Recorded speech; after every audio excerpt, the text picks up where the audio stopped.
Hi, this is Danica Nichols recording the 562 and 568 oral case study.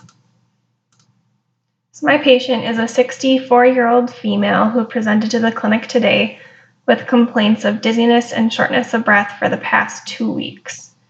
She has a history of hypertension and hyperlipidemia, which are both controlled on lisinopril 20 milligrams daily and simvastatin 40 milligrams daily. She states that she's generally in good health and she's a regular blood donor. About 8 months ago, she was denied for donation due to a low hemoglobin. She initially did not think anything of it and went about her normal routine as usual. She tried to donate again about 4 months ago and was yet again denied for another low hemoglobin. Her past medical history is positive for hypertension, which is controlled, hyperlipidemia, which is also controlled, and a normal vaginal delivery of 3 children. Her past surgical history was a hysterectomy in 2014. Social history, she lives with her spouse and is currently working full-time as a stock manager for a local establishment within the town. She has a daily coffee consumption of 1 cup per day. She denies tobacco, illicit drug use, or alcohol consumption. She has no known allergies, and her immunizations are up to date. She receives an influenza vaccine yearly, and her last tetanus was in 2008. Her last mammogram was this past February of 2016, which was normal. Last pap smear was in 2014, which is normal. And her last colonoscopy, she has previously refused in the past, but that will be addressed later on in the case. For her family history, her father was deceased at age 76, and he had a history of hypertension and colorectal cancer. Her mother was deceased at age 70. She had a history of hypertension, dyslipidemia, and depression. Her brother is still alive at age 68, and he also has a history of colorectal cancer. And her sister is alive at age 62. She has no known medical history, and her children also have no pertinent medical history. Her current medication, she's taking lisinopril 20 milligram tab once daily and simvastatin 40 milligram tab once daily. In the review of systems, so the appropriate systems in accordance with the HPI were reviewed, and with the following pertinent positive and negatives, you'll see as follows.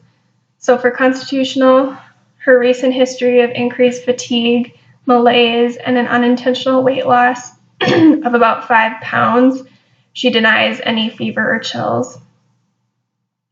In cardiovascular, she has no chest pain or discomfort. She occasionally will have intermittent palpitations that is with exertion and occasionally at rest, and she can also tell that sometimes she has a fast heart rate. For pulmonary, she has dyspnea during exertion, otherwise negative for coughing or wheezing. Gastrointestinal, she's recently had a decreased appetite and denies any nausea, vomiting, abdominal pain, or melena. Musculoskeletal, she has some lower back pain and some recent onset of restless legs at night. Neurologically, she complains that she is dizzy with a worsening at standing, so possibly some orthostatic hypotension issues. Upon physical examination, her vital signs, blood pressure was 142/84, heart rate 90, temp 98.3, weight of 151 pounds or 68.5 kilos, BMI of 24.7, and oxygen saturation of 98%. Her general appearance, this is a female who appears exhausted. She's alert and oriented ×3. She's pleasant and cooperative, occasionally teary. HEENT, head is normocephalic, perla, EOM is intact, conjunctiva appear pallor bilaterally. Her tympanic membrane is a pearly gray and intact. Sinuses are non-tender and oropharynx is clear. Her neck is supple, trachea is midline, and she is free of any lymphadenopathy, thyromegaly, JVD, or bruise. She's clear to auscultation bilaterally. She has no crackles, wheezes, or rhonchi. Cardiovascular, she has a regular rate and rhythm and a grade 1 apical pulse murmur. Her abdomen is soft, it is non-tender, her bowel sounds are present in all 4 quadrants, and there are no masses or organomegaly.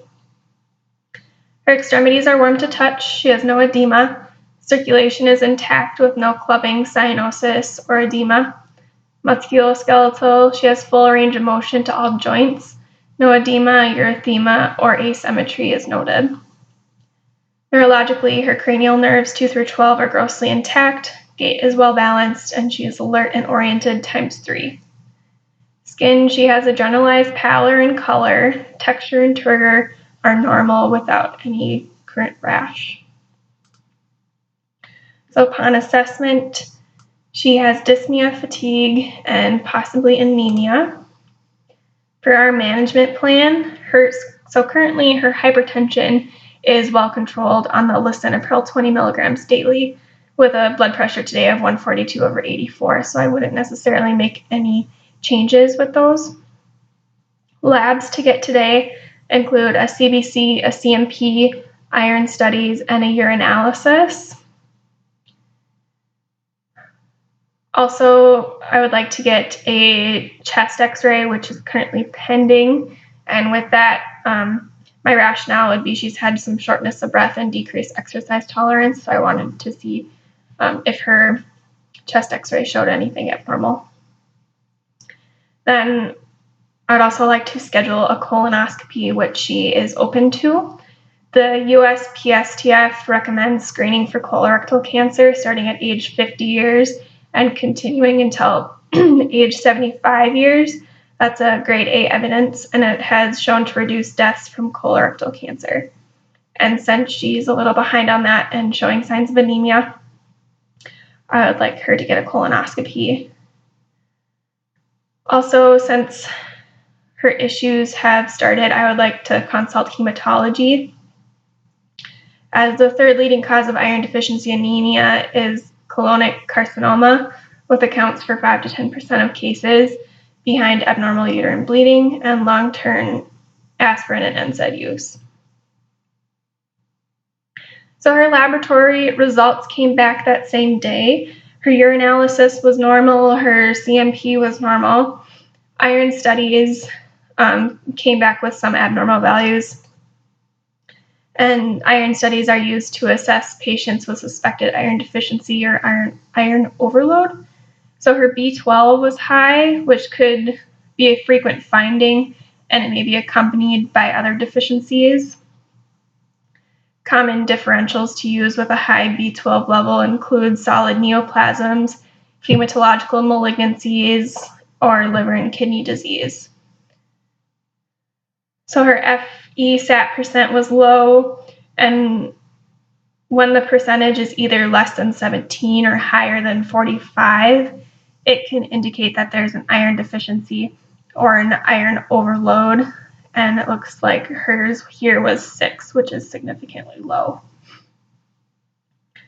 So her ferritin was also low, which reflects iron stores, which can indicate iron deficiency. Her iron was low, which can indicate iron deficiency or also a chronic illness. Her UIBC was high, which could also indicate iron deficiency. So her CBC also came back with some abnormal values. And the CBC is used to assess the general health status of the patient and also to screen for a variety of different disorders such as anemia. So her grams were low, which can indicate a variety of different issues such as infections, cancer, anemia, and a low B12, which she does have. Her hematocrit and hemoglobin were also low. Normal values for hematocrit 36 to 48%. Normal values for hemoglobin 12 to 16. So her hematocrit was 30.2 and hemoglobin of 9.2. So these issues can indicate some nutrition deficiencies such as iron or vitamin B12 deficiencies, GI blood loss, or bone marrow disorders. Her MCH or mean cell hemoglobin was low. Normal for that is 30 to 34, hers was 20.6. Her mean cell hemoglobin concentration, or MCHC, was low, and normal values for that is 30 to 36. She was 30.5, which is right on the border. Her MCH, or mean corpuscle hemoglobin, normal of 27.5 to 33.2, was low, and this test also mirrors the MCV results. Her mean corpuscle volume, which is normally 80 to 96, was low, which can indicate that she has smaller than normal RBCs, and this can be caused by iron deficiency anemia and thalassemias. MON was high, which can indicate chronic infections, blood disorders, or certain cancers. So her platelets were slightly elevated, which can indicate a variety of different issues such as cancer, rheumatoid arthritis, IBS, iron deficiency anemia, hemolytic anemia, and myeloproliferative disorder. So her red blood cell distribution width is high, which means there's a mixed population of small and large red blood cells within the sample, and this can be caused by iron deficiency anemia or pernicious anemia. So for my differential diagnoses, these are based on the patient's presenting symptoms, her physical exam, and the available diagnostic tests that we have to work with. And my leading diagnosis would be iron deficiency anemia. Other possible differentials include B12 deficiency, bleeding of the unknown origin, neoplasms, thalassemia, chronic blood loss, lead intoxication, chronic disease, a late side effect, or sideroblastic anemia. The following slide is an algorithm for evaluating anemia, just kind of what tests and what differentials you would start thinking about. If you received either an MCV of lower than 81, MCV between 81 and 100, or an MCV over 100%. Kind of gives you a nice guide. So for anemia, the common H&P findings include fatigue, weakness, irritability, headache, postural dizziness, decreased exercise tolerance, and shortness of breath.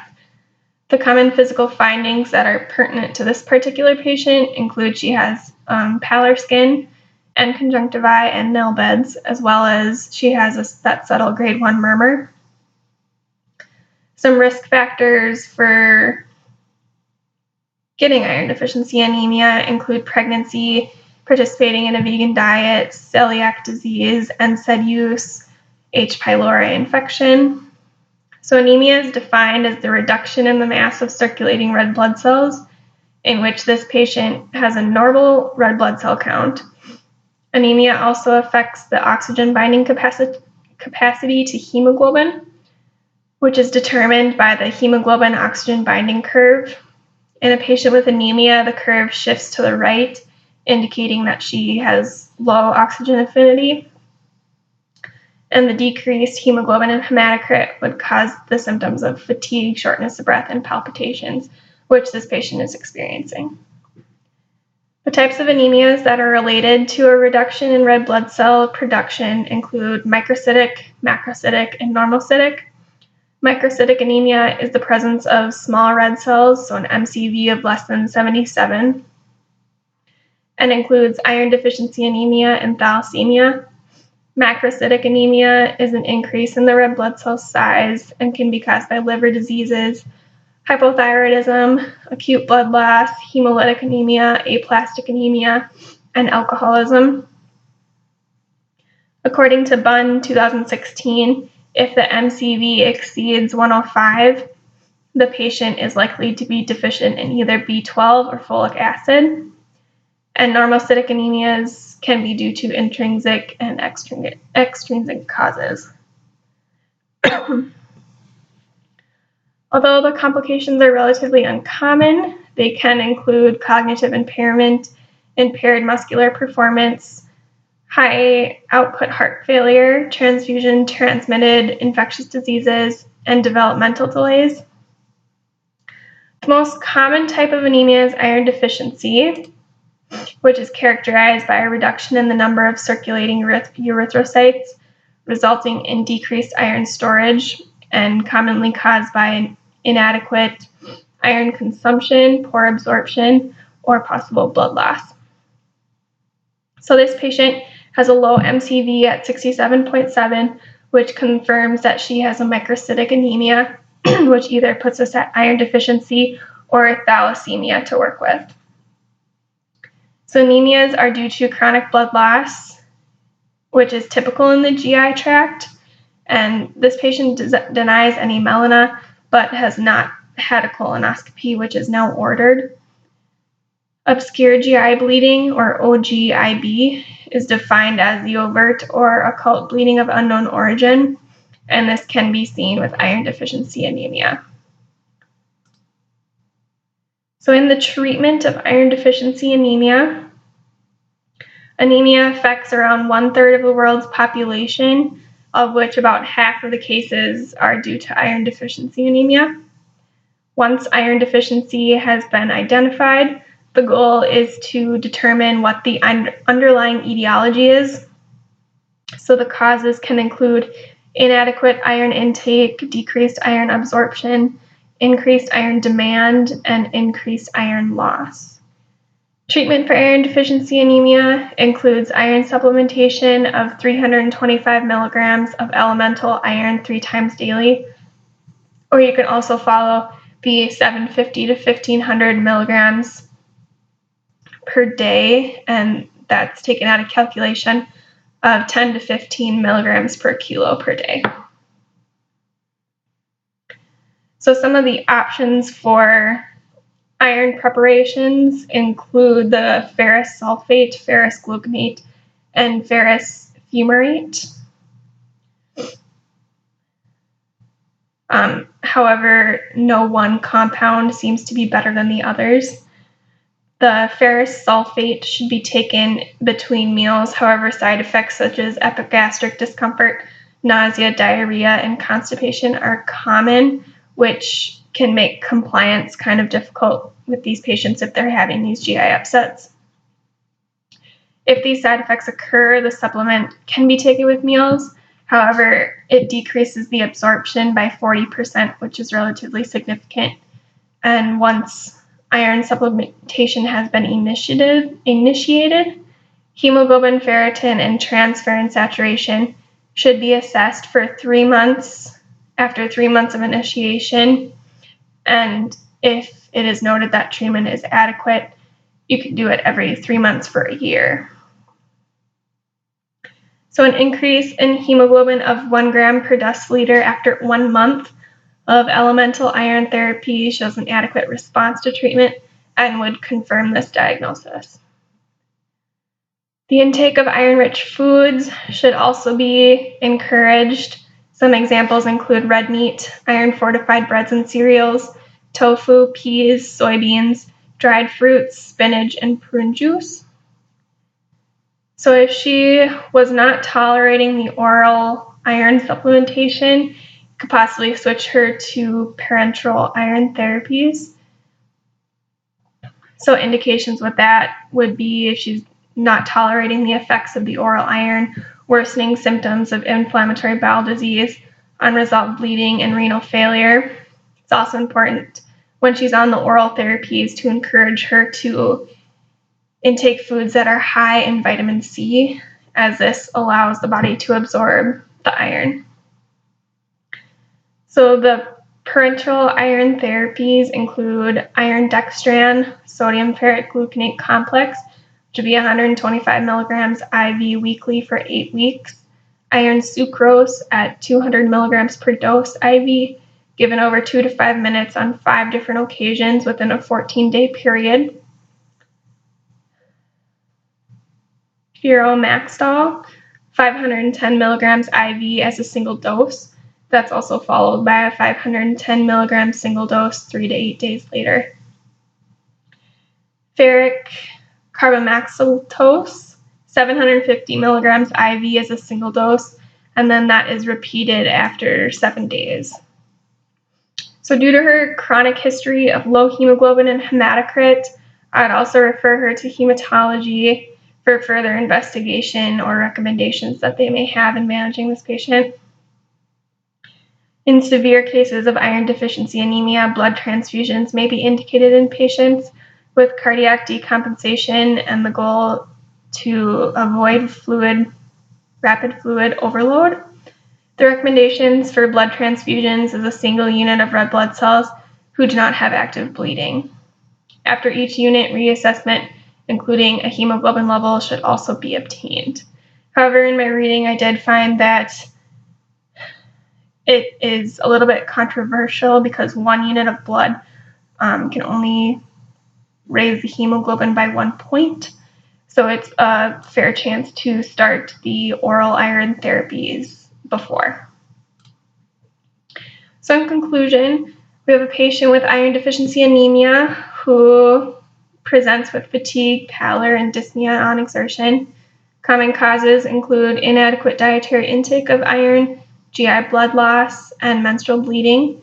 Key factors to consider when evaluating a possible iron deficiency is the presence of an unusual craving for ice or non-food items or an onset of restless leg syndrome, which she did have.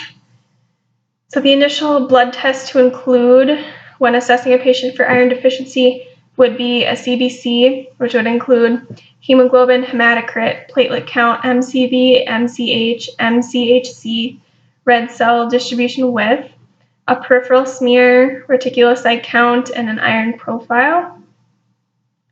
First-line treatment of iron deficiency anemia is oral iron supplementation, in which the reticulocyte count will show improvement in 3 to 4 weeks and will start to replace those iron stores after about 6 months.